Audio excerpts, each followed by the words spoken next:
नमस्कार दोस्तों, मैं अदिति आप सभी लोग का करंट अवेयरनेस चैनल में स्वागत करती हूँ, जहाँ पे हम लेते हैं करंट का टॉपिक और उसे अच्छे से डिस्कस करते हैं। तो आज हम बात करेंगे सेक्रेसी ऑफ बैलेट या बोल सकते हैं मत पत्र की गोपनीयता।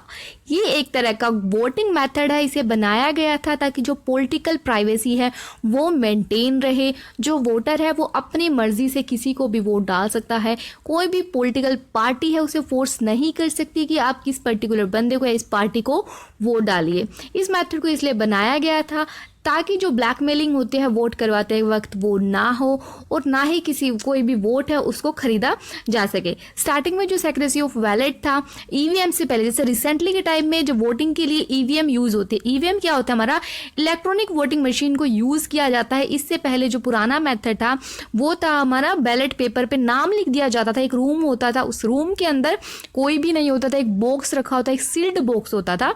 तो पर्सन जिससे भी वो वोट डालना चाहता है उसका बैलेट पेपर पे नाम लिख के उस वोटिंग बॉक्स के अंदर डाल देता था। लेकिन अभी तो ईवीएम मशीन का यूज़ किया जाता है, लेकिन बहुत सारी जगह पे जो हमारे पार्लियामेंट हाउसेस के इलेक्शन होते हैं वहाँ पे अभी भी बैलेट पेपर का यूज़ किया जाता है इलेक्शन कंडक्ट करने के लिए।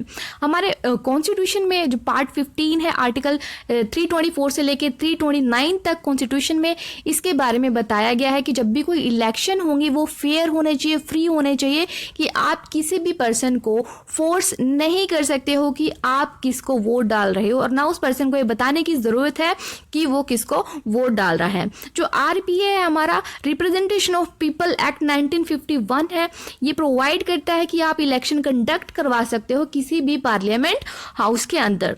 और ये एक्ट है, ये बहुत ज़्यादा ज़रूरी है हर एक डेमोक्रेटिक कंट्री के लिए। डेमोक्रेटिक कंट्री वो होती है जहाँ पे इलेक्शन से किसी एमएलए, एमपी या हम बोल सकते हैं किसी भी हम सीएम पीएम को जब इलेक्शन के थ्रू जो पीपल्स हैं वो चूज़ करते हैं, जनता चूज़ करती है, उसे हम बोलते हैं डेमोक्रेटिक कंट्री। तो इंडिया है वो एक डेमोक्रेटिक कंट्री है जिसके अंदर सेक्रेसी ऑफ बैलेट है वो मेंटेन करना बहुत ज़्यादा ज़रूरी है। रिसेंटली ये न्यूज़ में इसलिए था कि 2018 का एक यूपी का केस था, जिला पंचायत का, जहां पे नो कॉन्फिडेंस मोशन हुआ। उस टाइम पे जब लोगों ने बैलेट पेपर पे बॉक्स के नाम लिख के डाला तो वो नाम है वो रिवील हो रहा था, एक दूसरे का नाम है वो देखा जा रहा था। वो सीसीटीवी फुटेज में साफ साफ दिखाई दे रहा है कि जो बैलेट पेपर पे नाम है वो कहीं ना कहीं किसी ना किसी तरीके से रिवील हो रहा है। तो सुप्रीम कोर्ट ने इस पे अपनी वर्डिक्ट दी है कि जो इलेक्शन है वो फ्री होने चाहिए, फेयर होने चाहिए।